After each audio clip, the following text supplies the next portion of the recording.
Good evening. My name is Nathaniel Watkins, and this is Impact 2021. For those of you who've been here before, you know that this is our continuing conversation where we talk about issues such as race, such as community, injustice, social issues, religion, everything. We touch on every little thing. And so this is our continuing conversation, and as a conversation, it goes both ways. So feel free to type your questions into the comment section. Or if you have any statements that you want to make, you want to put those into the comment section, just so that we can make sure that we can continue the conversation and we can go back and forth as far as being able to fully discuss topics. And so what we have today is a little bit different situation. What we've been talking about the past couple of weeks, we've been talking about the role of the church. And we've been talking about what should the role of the church be, not just on Sunday, but also throughout the week. So Monday through Saturday, we can say. So basically the role of the church in everyday life. However, we're gonna deviate a little bit from that today, because there was a conversation that I was having that I want to continue on. And so this conversation revolves around education. And it revolves around education and responsibilities of parents and individuals when it comes to education. In our education system, we have public schools, we have charter schools, we have private schools, we have homeschool. We have a number of different ways that people can be educated and we can have schools. And so the primary question that came up and the topic that came up was the responsibility of parents towards their children versus the greater community. Responsibilities towards educating your child and responsibility towards educating all children in the community. And so the question evolves into a situation of, as an individual and as a parent, should you just be trying to get what's best for your child? Or is there a little bit of, I want to get what's best for my child and also make sure that the other children in my neighborhood, in my vicinity, in my community, or everywhere can get as much as they can get as well. So, for example, let's break down. For example, I was talking with some people who they had a child who was put into a lottery system to go to a good school. Children who were in they were scheduled to go to a school that wasn't great. One of they call them, failing institutions or institutions that are doing less good. And so they had a lottery system. And so for those of you who are not familiar with the lottery system, what it is they were saying in this situation, they basically picked names out of a paper bag to see what student would be able to go to the better school, the charter school, the select school. And we're talking about how heartbreaking it was for the other kids who didn't get to go to the select school. Because basically from a lottery, you're deciding who's going to have better opportunities, a better opportunity to succeed based on the game of chance. And so that's where our conversation is going to go today. And so we are fortunate to have an educator here who can really kind of help us out as we talk about issues around school. And so, Steve, I want to welcome you in. Good evening. All right, but can't really hear you. Can't hear me. Hello? Can you hear me now? Let's see. All right, I think we're Hello? Wait, still can't hear you yet. We'll pull you out and pull you back in. We're having a little technical difficulties. Bear with us one moment. Let's see what we can do here. Hold on one second.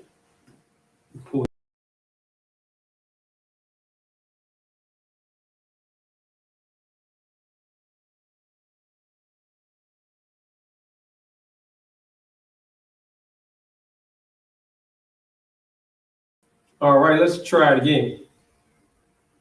Hello? Hello. All right. Still can't really get you, but I think that we have it okay on the screen, so we're going to go ahead and roll with it. Mm-hmm. All right. So what we're talking about today is school and the responsibility of of parents. We was having a conversation, and the conversation went basically like this. We were talking about the difference between public school and private school, and the contention of some people that say, all right, we want the best for our children, and we should be able to take them to a private school, pull them away from the public school system, we'll pull our resources and everything away from the system, and then we can give back to the public in another way. It doesn't mean that we're turning our back on all the other students, but we can find another way to get to the public. Versus another thought, which is good parents, good teachers need to stick it out and stay in the public school system. Because the resources that are needed from a good parent and a good teacher does not just benefit your child, but it also benefits the next child over here and the next child over here. I can give you the best example that I can give you is sports. I remember growing up, you would have these parents who were able to come to all the sports games, and they would root for their kids. But then they would also root for the kid over here, Johnny, and root for the kid over here, Tim. And so they would be rooting for all of the kids, not just their kid. And then they would bring Gatorade or water, and their kid would get water. Then Johnny would get water, and Tim would get water. And if they lost, they would comfort the kids. And they would say to Johnny the same thing that they would say to their child. It's going to be okay. We'll be better next time. And they'd go to Tim and they'd be like, are you okay? And if Tim was crying, he could cry on their shoulder. So from one parent, you benefit all of the other kids. Whereas if you pull that parent out of that school, then Johnny and Tim don't have that support anymore. And no matter what you do as far as giving money and resources back, what you're not going to be able to give back is that Gatorade, that hug, or that arm around their shoulder when they lose a game, or those cheers when they're running around. Money doesn't do those things. And so the question is, or from your perspective as an educator, as somebody who works in the public school system, is it the responsibility, you think, of parents to kind of stick it out in their community school, or should they kind of go for, all right, I need to take my child to the best situation I can take them in? And if that is a private school where it's going to take away resources, or not take away, but redivert resources, not just your money, because your taxpayer money is still going to go there, but your actual time and your commitment to another school. What's the responsibility there, and how do you feel about that? Well, can you hear me? Can you hear me? No, but I know that you're Okay. able to be heard on the track, and we'll work on that on our side. But go ahead. Okay. Well, it's a weird situation because parents want to have the best for their child. With parents wanting the best for their child, they pretty much put them in the best situation. But me being in the public school sector, it's important that I feel that parents should try to stick it out in the public school sector, because what's happening, a lot of, a couple years back, federal funding started going to some private schools. Betsy DeVos, when that Trump administration kind of changed things where private or independent schools can get some public funding or government dollars rather. And, the way I feel about it, we need to put as much resources in the public sector as possible, because the independent and private schools have money.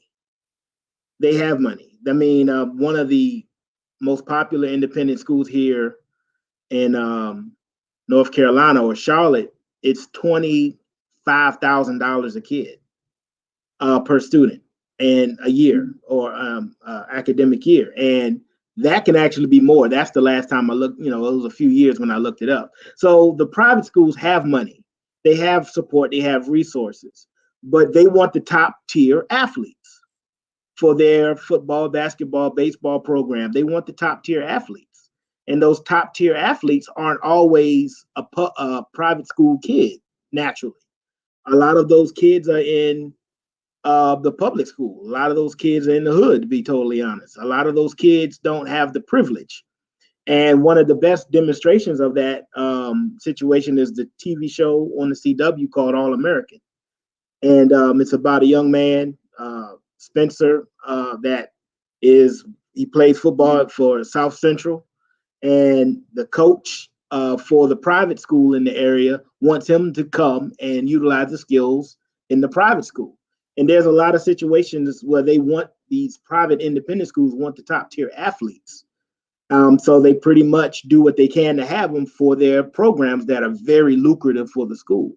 Whereas the public school kind of needs those kids not only to enhance the public school experience, but also just to keep those kids kind of where they belong. And like I said, the private schools have money, but the parents are wanting to do what they think is best for that child, and that's totally understandable. But I feel that they should stick it out, and the government resources and the parental resources, which is the Gatorade, the love, the appreciation, should be fed into the public schools because it's needed. We need the parents that care where the kids need care.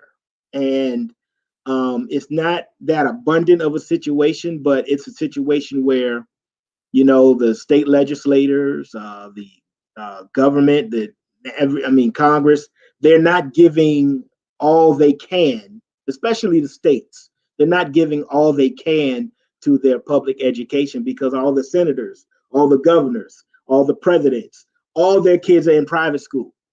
So they're not invested. The people making the laws are not invested in public schools because their child is not there. Now, if their children were there, or if they had to be there, or were forced to be there, our public schools would get a lot. But because, the Obama girls didn't go to a DC public school, that's just a fact. They didn't. And they thought it was better for them. Oh, I can't hear you now, Nathaniel.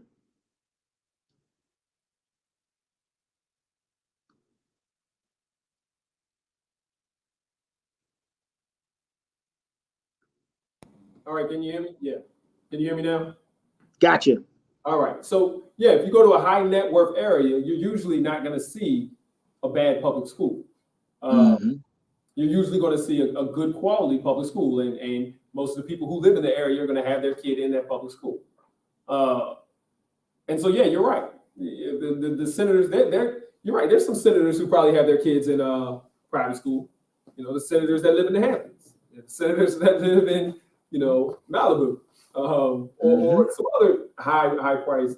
So I think you're knocking on right on the door.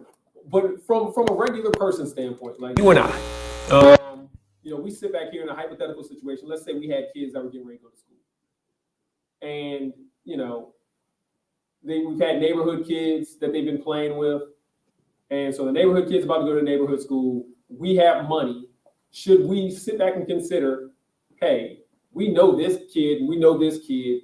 Let's all go to the same school because I know that I have the time and the resources to show up. Put pressure on the teacher, put pressure on the principal to make sure that all of my kids in the neighborhood get a good education and not just make sure that my kid, is that something that we should really be considering?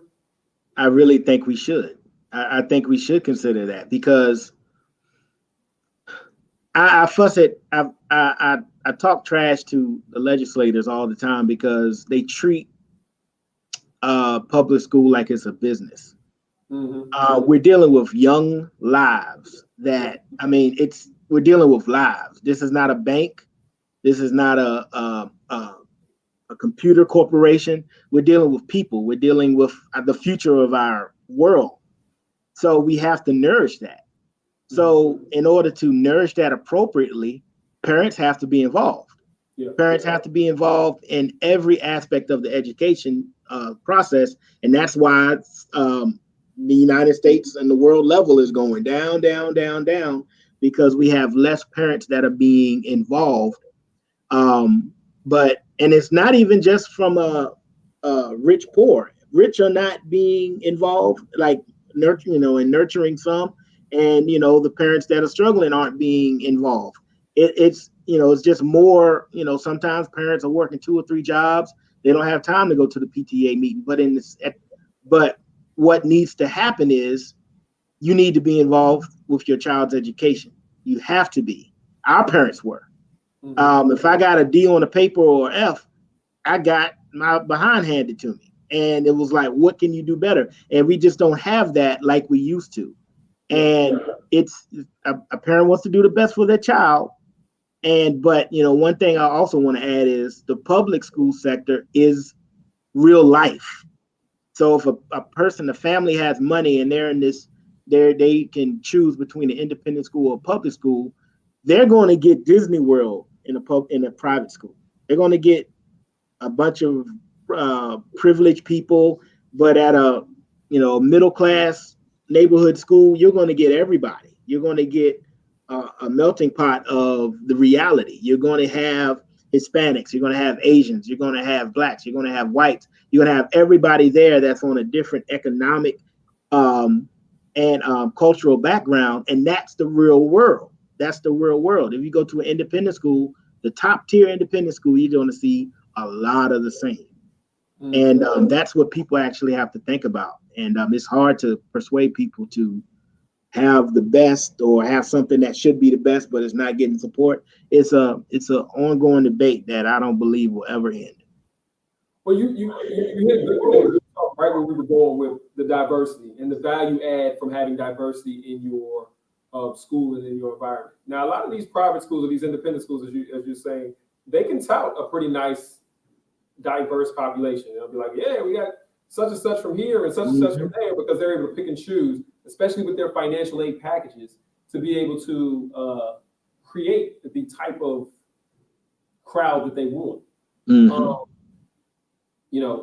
there's not going to be a lot of financial diversity in the sense of, even if you get financial aid, that only goes so far. But to the opposite end of that, there used to be a study a couple of years back, probably a decade or two ago, where they talked about young girls needing to separate themselves from boys to be able to assert themselves in the STEM areas: science, technology, engineering, mathematics. And so, as much as the diversity in the classroom of having boys and girls, it was better to separate young girls so that they could assert themselves, because in classrooms, young boys were dominating as far as answering the questions, and young girls were kind of seeing like, this is not really our area. And so in that STEM area, they would kind of fall back. And I'll say the same thing to racial and economic diversity. Is it sometimes, there is an argument that sometimes you need to be a little bit more monolithic. And let's say there is value add if we had a school of just majority Black kids, or we had a school of majority Jewish kids, or we had a school of majority kids with the same socioeconomic level, so that no one can feel superior to the other one. When that kind of situation is coming up, is there value add to sometimes the separation?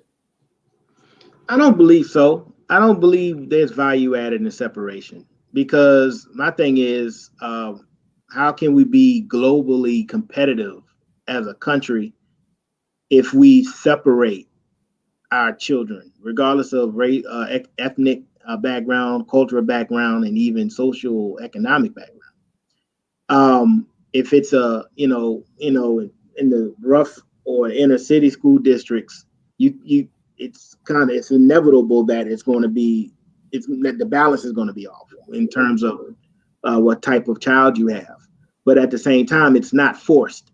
And I believe that diversity needs to be in all schools, because especially in the elementary level, kids don't care about that. K-5, kids don't care about backgrounds. They don't look at that. They honestly don't look at color. If they do, it's something that, of course, taught or they heard from their parents. Right. But at recess, they're kids, man. They're all kids. And that changes middle school and high, though. That changes, especially middle school, where if a child doesn't have the top, tier sneaker and their shoes are rough and beat up, I mean, it's inevitable that middle school children are going to clown them or joke them. That's just that age group. But as children grow older, as they get wiser, that middle school, it changes, but they get mean in high school. That's why I can't teach high school, middle school. I just can't. I can't deal with that. I can't deal with the mouths, but that's just a maturation process. But growing up like that, like in the beginning, K-5 kids don't care about that, and it's important that even in middle and high that they see different, and they see different faces, they see different colors, they see different backgrounds, so they can understand. Once they get to college, they know, oh, I'm used to this. I can understand this guy. I can understand this young lady, because I went to the school with them. Be it a child being in a rich background or even a poor or middle class background, they understand that person, and it's not a culture shock. Yeah. Well, we've got a comment here. The distinction between the haves and the have-nots is becoming greater and greater. I can only see myself as a have if there are some have-nots. Mm-hmm. And so I think that goes to what you've been outlining there. Some people get their identity off of the fact that I am in a better neighborhood. I am in a better Mm-hmm. school. I am in a better. And so if I'm not separate, then what makes me special? My money is what makes me special. My having is what makes me special. And then also we have another comment. Where is the concern for community? And that's right where we're going.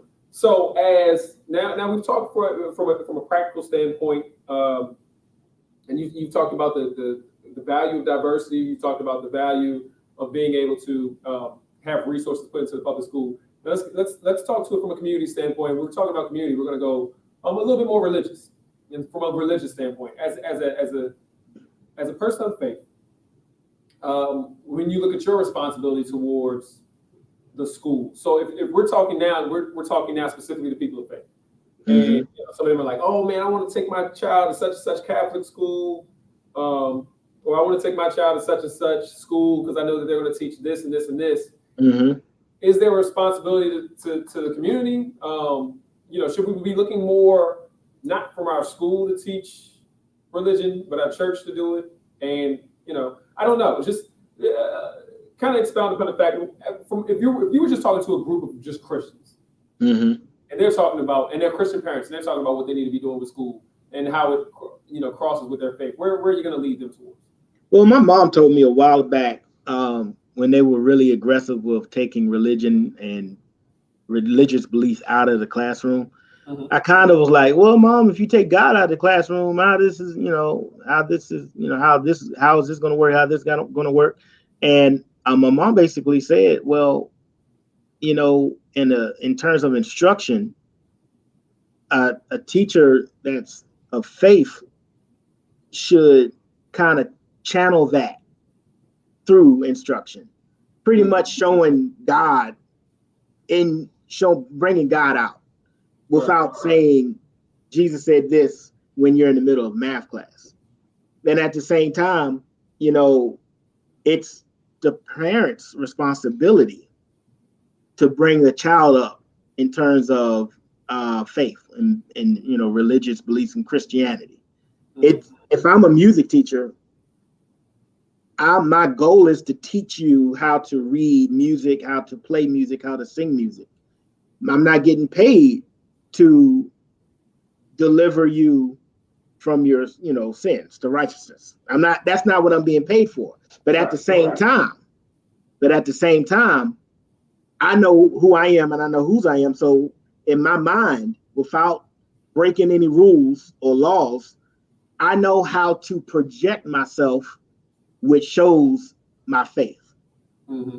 without me saying it and getting in trouble or making a parent angry. Because we got I teach Muslim families. There are probably some atheists in my school. There are Jews, there are all kinds. It's a melting pot. It's diverse. Right. But my job is to project what I know religiously in my Christianity, project it and show it without talking about it.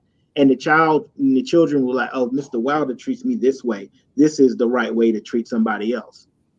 Mm-hmm. Just like, treat, your neighbor as yourself. I can project the Bible without quoting it at work and not getting in trouble. But at the same time, the children get the message and they download it because their brains are open. So I do believe it should be a line, because you'll just make you'll make a lot of people angry. People will get fired, and I understand that. But when I was at my roughest school and I know I needed Jesus, I would close my door in the morning and pray every day. I would literally pray every day and try to get that aura in my room. And that actually helped me get through it, and actually helped me get through the kids.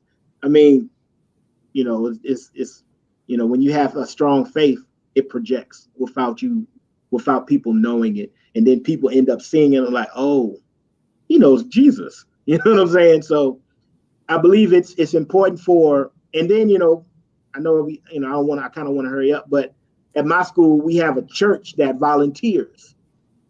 We can have churches come in and volunteer without anything being an issue in terms of the law. So the children see that. We have ice cream Fridays, and one of the Methodist churches down the street come in and serve the kids ice cream. And the children know they're from a church. So that's another way to get around the laws, because they're volunteering, they're not teaching, they're not instructing. So it's no lines being crossed. So that's that's another way the community, in terms of the Christian beliefs, can be passed in the school without breaking any laws or making anybody mad. You know what? That's an outstanding point. That leads into our last question of where we're going to go. And basically, I'm a parent. I already got my kid in private school. For whatever the reason, that's not changing. However, I do want to support the public school and the other students and the other children. But I'm not going to be a parent teacher there. What advice would you give them? And they come to you and they say, hey, Steve, well, they probably wouldn't call you Steve. Hey, Mr. Wilder, what can I do? My kids is not going to go to the school. I'm sorry, it's just not going to work out. But what can I do to make sure that I give to the community, that I help participate, like that I can be like that parent that we talked about in the first example, where I am able to help Johnny and Tim, even though my son or daughter is not there. What advice would you give them? What can they do? And the example of what the church did was outstanding, because from a church, that's, you were right there on it. Well, there's a lot you can do. Just, browse the neighborhood school's website, see what events they have going on. If they have a fall festival, go out to the fall festival, introduce yourself to the principal. Hey, I live in the neighborhood. My kid doesn't go here, but I love to volunteer when something's happening, or just show your face. Private schools need all the help we can get, and we appreciate kind help, genuine help. When the SOLs or the EOGs come around, volunteer to proctor, volunteer to do something that shows your face to the school, the community, the teachers. I know we had some volunteers when we had volunteers for testing. Like, we are extremely appreciative, because that doesn't happen often. So, regardless of where the student is, just show your face, just stay, meet the principal. Principals are busy, but they're not that busy where they can't meet somebody that wants to help. And there's always something going on at every school that somebody can do. If there's a field day, bring some water or bring some popsicles. Like, hey guys, I know it's 90 degrees out here for field day. I just wanted to deliver some water, and there's classroom parents, and you can do that. If there's a party, there's a million things anybody can do. I know a lot of schools have a process where it's a volunteer process. You have to get a background check, and I know we do, and stuff like that. Once that's cleared, you can do anything that the school needs. And that's what I would suggest. And that's outstanding. As a church, particularly the Black church, it is our responsibility to take care of our communities, our schools, our neighborhoods, and etc. And I think that hits in on what you were talking as well. This is a great comment. I really like that one. You really, man, this was good. I will say this to people who have heard me talk within the last couple of years since I've had my son. They know that my retirement plan is that after I retire, I'm going to go to the hospitals and hold the babies that are in the NICU. Mhm. You know, for those of you who don't know, the babies that don't immediately go home and don't maybe not have parents there, they need to be held. And there's people who volunteer and hold them. That was my plan. But now, based on the conversation that we've just had today, I think I need to amend my plan to also include going to schools when I go there and just showing those kids. And like you said, volunteering and showing those kids, hey man, there's people that care about you. Yeah. You know, so, you know, whether or not you're getting the love at home, and maybe you are getting the love at home, but you're gonna get a little bit of extra love knowing that there's some people here who actually care about you and care about your education. Yeah. Can I add this one thing? Yeah, go ahead. Like it, you know, with elementary schools, it's really easy because there's always something going on for the kids. But in terms, like when you get to the middle school and high schools, when it's a little harder to do things, go to the basketball coach, go to the football coach, go to the band director. Band directors always need something. You know, I'm just telling you right now. And you know, those are the easiest ways. You can be a band booster, you can be a football booster, you can be a basketball booster. They need something. They need something. You can go to the games, you know, cheer on. You can shake the kids' hands like, oh man, that was a wicked jump shot. Good job, man. I'll see you next week at the next game. Or, you know, band directors need water for band camp. You know, I mean, you were in the Legion. You know how that is. It's just on a smaller level and a more hands-on level with the middle school and high school students. They always need something. So I would encourage anybody that has a child in a private school where they have everything they need and you want to give to public school, just go shake a hand, meet the principal, meet the football coach, meet the basketball coach, meet the band director, and I promise you they have something for you to do. Promise you. Man, this is great. I know we deviated a little bit off of the path of what that we've been on in the previous shows. This topic, I think, it was important, and I think that you brought a lot of good, solid information to everyone who may be listening. And again, do what Steve is saying. You know, let's show some love to the schools. Let's show some love to these students. They deserve it. They do. Thank you again, Steve. Thank you for joining us. Thank you, everyone who may be watching live or on delay. This is Impact 2021. Please join us again next week.